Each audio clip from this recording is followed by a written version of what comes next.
Hello friends, welcome to my YouTube channel DP Educare. दोस्तों, आज हम लोग पढ़ने वाले हैं ई श्रम कार्ड के बारे में। आपने सुना होगा कि इसे गांव वगैरह में आजकल बहुत चल रहा है, रजिस्ट्रेशन हो रहे हैं। और ई श्रम कार्ड एक जो श्रमिक हैं, मजदूर हैं, कामगार हैं, उनके लिए ये जारी किया जा रहा है। आपने देखा होगा कि जो ग्रामीण स्तर पर जो प्रधान वगैरह है ना, तो उनके माध्यम से इसका रजिस्ट्रेशन किया जा रहा है। तो ये ई श्रम कार्ड क्या है, कैसे जारी होगा और ये क्यों सरकार ने लॉन्च किया है, क्यों लोगों का बनवाया जा रहा है, इससे क्या फ़ायदे होंगे, क्या नुकसान होंगे, और साथ ही परीक्षा की दृष्टि से इसमें कौन कौन से प्रश्न बन सकते हैं। ठीक है, तो उस पर हम लोग आज चर्चा करेंगे। आपको पूरा विस्तार से बताएंगे कि ई श्रम कार्ड ये क्या होता है। जो मेन बिंदु हैं, चूँकि हम परीक्षा की दृष्टि से पढ़ने वाले हैं कि हमारी परीक्षा में चाहे वो पीसीएस की हो या समीक्षा अधिकारिक परीक्षा हो या अन्य परीक्षाएं हैं, तो उसमें ई श्रम कार्ड के बारे में कैसे पूछा जा सकता है और कौन कौन से प्रश्न बन सकते हैं, इसके बारे में हम लोग विस्तार से यहाँ पर चर्चा करेंगे।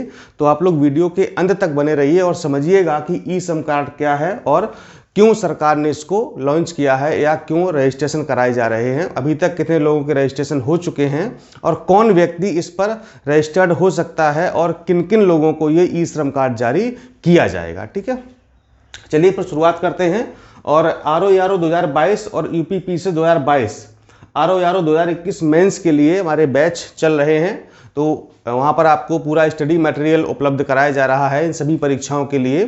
तो आप लोग वहाँ से जुड़ करके मटेरियल प्राप्त कर सकते हैं। जुड़ने की प्रक्रिया आपको इस नंबर पर बताई जाएगी 6393350769। इस पर आप व्हाट्सएप के माध्यम से या फिर कॉल करके बात कर सकते हैं, सुबह 10 बजे से लेकर के शाम को 6 बजे तक। ठीक है, तो आपको पूरी जानकारी वहाँ पर दी जाएगी कैसे आप नोट्स प्राप्त कर सकते हैं। ठीक, तो देखिए ई श्रम कार्ड है क्या वास्तव में, तो इसको इंग्लिश में ऐसे लिखा जाएगा ई श्रम कार्ड। ये 12 अंकों का यूनिवर्सल अकाउंट नंबर है। क्या है ये? यूनिवर्सल अकाउंट नंबर 12 डिजिट का होगा। कितने? 12 डिजिट का। जैसे कि आधार आपका होता है ना, ऐसे ही जो है 12 डिजिट का आपका ये ई श्रम कार्ड होगा। इस पर एक नंबर पड़ा होगा, जैसे कि आधार कार्ड पर एक नंबर पड़ा होगा, ऐसे ही ये कार्ड भी होगा। यह पूरे देश में हर जगह वैध होगा। देखिए, यह पूरे देश में हर जगह वैध होगा। पूरे देश में कहीं भी आप जा सकते हैं। तो इस कार्ड के माध्यम से जो भी सुविधाएं आपको मिलने वाली हैं वो आप पूरे देश में कहीं भी प्राप्त कर सकते हैं। आप किसी भी राज्य के, किसी भी जिले के, कहीं के भी निवासी हैं, कोई दिक्कत नहीं है। ये ऑल ओवर इंडिया मान्य है। यह स्थायी नंबर है, यानी कि परिवर्तित नहीं होगा। जैसे कि आधार कार्ड है ना आपका, एक बार बन गया, ये जीवन में कभी परिवर्तित नहीं होने वाला है। ठीक है, आप इसको अपडेट करा सकते हैं, जैसे कि फिंगरप्रिंट हो गया, ये आइरिस स्कैन हो गया, या आपका मोबाइल नंबर है या कुछ भी डिटेल है, एड्रेस, आप वो चेंज करा सकते हैं, अपडेट करा सकते हैं। लेकिन जो आपका आधार नंबर है वो एक बार जो बन गया वो कभी जीवन में चेंज नहीं होगा, वही आपका हमेशा रहेगा। ये जीवन भर के लिए मान्य है और इसके रिन्यूअल की आवश्यकता भी नहीं है कि आप जो है हर 5 साल 10 साल पर रिन्यूअल करना पड़े, ऐसा कुछ भी नहीं। यानी कि आपको रिन्यूअल इसका नहीं कराना पड़ेगा। एक बार जारी हो गया, बस आपको अपने पास इसको रखना है। ये किसको मिलेगा या किसको जारी किया जाएगा? तो ई श्रम कार्ड ई श्रम पोर्टल पर 16 से 59 वर्ष का कोई भी व्यक्ति रजिस्ट्रेशन करा सकता है। ठीक, अगर आपकी उम्र 16 साल है तो आप इस पर रजिस्ट्रेशन करा करके और ई श्रम कार्ड प्राप्त कर सकते हैं। या और अगर आप 59 साल तक के हैं तो इस बीच के जो भी व्यक्ति हैं तो वो, यानी कि 59 साल से आप अधिक ना हो, 16 साल से आप कम ना हो, तो ई श्रम पोर्टल पर जा करके आप रजिस्ट्रेशन करा सकते हैं और आपको ई श्रम कार्ड जारी कर दिया जाएगा। जो ये ई श्रम कार्ड है, केवल ये असंगठित क्षेत्र के कामगारों के लिए मान्य होगा, उन्हीं को जारी किया जाएगा। ठीक है, ऐसा जो यानी कि अनऑर्गेनाइज्ड सेक्टर, यानी कि असंगठित क्षेत्र के जितने भी लोग हैं, कामगार हैं, उनके लिए ये लागू होगा, मान्य है, उनको जारी किया जाएगा। तो असंगठित क्षेत्र के कामगार कौन से होते हैं? जैसे कि गृह आधारित कामगार, मान लो घर में आपने छोटा मोटा कोई बिजनेस कर रखा है, कोई दुकान खोल रखी, कुछ भी कर रखा है। ठीक है, सिलाई कढ़ाई बुनाई परचून की दुकान, कुछ भी, मतलब क्या है ये, मतलब होम स्किल पर है। तो अगर ऐसे आप कामगार हैं तो आपको जारी कर दिया जाएगा। सेल्फ एम्प्लॉयड कामगार, मतलब कि आप जो है सेल्फ एम्प्लॉय, अपना कोई आपका स्किल है, कोई छोटा मोटा कारोबार कर रहे हैं तो आपको जारी कर दिया जाएगा। असंगठित क्षेत्र में कार्यरत वेतनभोगी कामगार, और जो भी असंगठित क्षेत्र है, ठीक है, जिनका कोई संगठन नहीं होता है, तो उसमें अगर कोई कामगार है लेकिन वो वेतन पा रहा है, वेतनभोगी है, उसको वेतन मिल रहा है 2005 में, जो भी मिल रहा है, तो वो भी इसमें रजिस्ट्रेशन करा सकता है, ठीक है।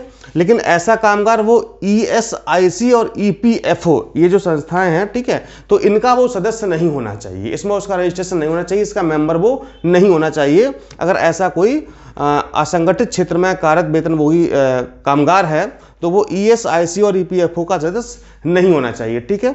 इसको आप नेट पर डालेंगे ESIC के बारे में, आपको पता चल जाएगा क्या है ये, ठीक है। कोई निर्माण मजदूर, जैसे मान लो ये मजदूर हैं जो मकान वगैरह बनाते हैं, या जो भी मतलब डेली के मजदूर हैं, उनको हो जाएगा। प्रवासी श्रमिक यानी कि कहीं एक प्रदेश से दूसरे प्रदेश में जाकर के काम कर रहे हैं, उनका बन जाएगा। रेहड़ी पटरी वाले जो लोग ठिलिया वगैरह लगाते हैं, गुमटी लगाते हैं किनारे, जो भी है ना, तो वो भी करा सकते हैं। घरेलू कामगार जो लोग घरों में काम करते हैं वो भी करा सकते हैं, ठीक है। कृषि श्रमिक, अगर जो कृषि में लगा कोई श्रमिक है यानी कि कृषि मजदूर जिसको हम कहें, वो भी रजिस्ट्रेशन करा सकता है।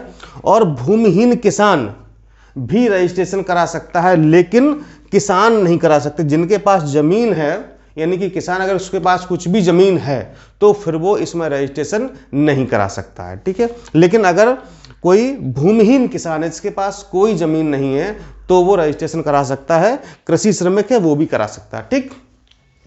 आय का कोई मानदंड नहीं है, परंतु आयकर दाता ना हो, यानी कि आपकी जो है आय कितनी है इससे मतलब नहीं है, लेकिन आप इनकम टैक्स पे ही नहीं होने चाहिए, यानी कि आप इनकम टैक्स रिटर्न ना भरते हो, यानी आयकर दाता ना हो, तो आप करा सकते हैं, ठीक है। इतनी बातें यहाँ पर हैं। तो ये कंडीशंस हैं कि किन किन लोगों को ई श्रम कार्ड जारी किया जाएगा। इससे लाभ क्या होंगे? अगर ये सरकार ने लॉन्च किया है, बनाया जा रहा है, तो लाभ क्या होंगे? तो कामगार को ई श्रम कार्ड जारी किया जाएगा। उसको जैसे कि आधार कार्ड है ना, ऐसे कार्ड जो है वितरित कर दिया जाएगा, ई श्रम कार्ड उसको दे दिया जाएगा। ये देश में कहीं भी कभी भी विभिन्न सामाजिक सुरक्षा योजनाओं का लाभ ले सकेगा, यानी कि जो सरकार द्वारा बहुत सारी सामाजिक सुरक्षा योजनाएं चलाई जा रही हैं, तो उनका लाभ लेने, जैसे कि अभी आधार कार्ड जरूरी है, ठीक है, तो वैसे ही उन लोगों के लिए ये ई श्रम कार्ड जरूरी कर दिया जाएगा। तो देश में कहीं भी अगर कोई ऐसी योजना चल रही है, चाहे वो देश की हो यानी केंद्र सरकार की हो, चाहे वो प्रदेश सरकार की योजना हो, या वो स्थानीय स्तर की कोई योजना हो, तो ऐसी सामाजिक सुरक्षा योजनाओं का लाभ वो बड़े आसानी से ले सकता है। उसको मतलब बहुत ज़्यादा परेशान या बहुत ज़्यादा डॉक्यूमेंटेशन की आवश्यकता नहीं होगी, बस अपना ई श्रम कार्ड दिखाएगा और जो है उसको वो लाभ ले सकेगा, ठीक। रजिस्ट्रेशन पूरी तरह निःशुल्क है, कोई पैसा नहीं लगेगा, बस ई श्रम पोर्टल पर जाइए और वहाँ पर आप रजिस्ट्रेशन खुद कर सकते हैं, या फिर आप किसी से करा सकते हैं, जैसे जनसेवा केंद्र वगैरह हैं जो भी है, तो वहाँ पर भी आप आराम से करा सकते हैं। इसमें 2 लाख रुपए का दुर्घटना बीमा कवर भी दिया जाएगा, यानी 2 लाख रुपए का आपको बीमा भी मिलेगा। इसकी कंडीशन ये होगी कि मान लो अगर आपकी मृत्यु हो जाती है या आप पूरी तरह से विकलांग हो जाते हैं, तो पूरे जो है 2 लाख रुपए का बीमा यानी कि आपके परिवार को दिया जाएगा, ठीक है। और अगर आंशिक विकलांग की स्थिति है तो फिर 1 लाख रुपए का बीमा आपको दिया जाएगा, यानी कि 1 लाख रुपए कैश मतलब नगद में आपको दिया जाएगा, ठीक है। तो ये 2 लाख रुपए का बीमा भी है। और जो बीमा का प्रीमियम है ना, जैसे घर इंश्योरेंस जो बीमा होता है, आपको प्रीमियम भरना होता है, तो जो पहले साल का प्रीमियम है वो तो भारत सरकार का श्रम मंत्रालय भर देगा, ठीक है। लेकिन अगर आपको ये बीमा अगले साल भी यानी कि अनवरत जारी रखना है तो फिर प्रीमियम आपको ही भरना होगा, और वो है आपका मात्र 12 रुपये सालाना, ठीक है। तो 12 रुपये सालाना जमा करके आप ये 2 लाख रुपए का बीमा अपना कंटिन्यू कर सकते हैं। पहले साल तो आपने जो है आपका बीमा का जो किस्त है, प्रीमियम है, वो श्रम मंत्रालय ने भर दिया, लेकिन अगले साल से अगर आपको इस बीमा का लाभ लेना है तो आपको प्रीमियम के रूप में 12 रुपये खुद से आपको जमा करने होंगे। क्लियर? तो ये तो हो गई लाभ, इतने सारे आपको लाभ मिलेंगे, ठीक है। और देश में अब तक करीब 20 करोड़ लोग रजिस्ट्रेशन करा चुके हैं, ठीक है। और 38 करोड़ लोगों को जो है इसका फायदा सरकार पहुंचाने का लक्ष्य है। यानी सरकार का उद्देश्य कि कम से कम 38 करोड़ लोगों को इस ई श्रम कार्ड से जोड़ा जाए और उनको लाभ पहुंचाया जाए। तो अभी तक 20 करोड़ रजिस्ट्रेशन हो चुके हैं, ठीक है। तो ये परीक्षा में पूछा जा सकता है कि सरकार का लक्ष्य क्या है, कितने करोड़ लोगों को ई श्रम कार्ड जारी करना है, तो बताएंगे आप 38 करोड़। अब तक कितने हो चुके हैं? तो 20 करोड़ हो चुके हैं, ठीक है। कितने लाख रुपए का बीमा दिया जाएगा? 2 लाख रुपए का बीमा है। प्रीमियम कितना है? 12 रुपए सालाना है, ठीक। और अगर मृत्यु या विकलांगता, पूर्ण विकलांगता की स्थिति है तो 2 लाख रुपए का पूरा कवर दिया जाएगा, और अगर आंशिक विकलांग तो फिर 1 लाख रुपए, ठीक है। तो इस तरह से यहाँ से प्रश्न बन सकता है कि कितने साल के लोग इस पर रजिस्ट्रेशन करा सकते हैं, तो 16 से 59 वर्ष के लिए, ठीक है। और ये जो यूएन नंबर यानी कि यूनिवर्सल अकाउंट नंबर है, कि कितने डिजिट का होगा? 12 डिजिट का आपका होगा, ठीक है। तो यहाँ पर मतलब कम से कम 8-10 प्रश्न आराम से बन सकते हैं, तो जो परीक्षा में पूछे जा सकते हैं। अच्छा, अगर आपको रजिस्ट्रेशन कराना है तो क्या क्या जरूरी है? आपका नाम पता होना चाहिए, क्या पेशा है आपका, पता एड्रेस, यानी एड्रेस आपका कहाँ रहते हैं, घर का मकान नंबर वगैरह। शैक्षणिक योग्यता, आपने कोई पढ़ाई वढ़ाई की है तो उसकी योग्यता क्या है। स्किल, आपके अंदर कोई स्किल है, ठीक है, आपके अंदर कोई ऐसी योग्यता है जो आप जो है, जैसे मान लो कंप्यूटर नॉलेज है, सिलाई कढ़ाई बुनाई, कुछ भी आपके अंदर स्किल है तो वो आपको भरना होगा। आधार संख्या लगेगी, आधार से link mobile number, mobile number आपका आधार से लिंक होना चाहिए, और बैंक खाते का डिटेल भी आपसे पूछा जाएगा। इतने सारे डिटेल भर के आप ई श्रम कार्ड प्राप्त कर सकते हैं, ठीक है। और ई श्रम कार्ड कुछ ऐसा इस तरीके का होगा, आप लोग नेट पर भी देख सकते हैं, जैसे आधार कार्ड होता है, बीच में ये भारत सरकार का वो सत्यमेव जयते वाला लोगो लगा हुआ, अशोक का चिन्ह, यहाँ लिखा ई श्रम कार्ड हिंदी में, फिर अंग्रेजी में लिखा होगा भारत सरकार, गवर्नमेंट ऑफ इंडिया। यहाँ पर आपका फोटो लगा होगा, नाम, पिता का नाम, ठीक है, यहाँ पर फादर्स नेम, जन्म तिथि और लिंग, आपका जेंडर क्या है। फिर यहाँ पर लिखा होगा यूनिवर्सल अकाउंट नंबर, UAN, और ये इस तरह से 12 डिजिट का आपका होगा, ठीक है। और लिखा होगा नीचे श्रम एवं रोजगार मंत्रालय, ministry of labour and employment, ठीक है। तो इस तरह से यहाँ पर ये जो है इस कार्ड आपको प्लास्टिक का, इसके पीछे भी आपका पूरा एड्रेस वगैरह, जैसे आधार कार्ड पे आगे डिटेल होता है, पीछे एड्रेस होता है, तो इसके पीछे भी आपका एड्रेस छपा होगा। जस्ट लाइक आप आधार कार्ड समझ सकते हैं, ठीक है।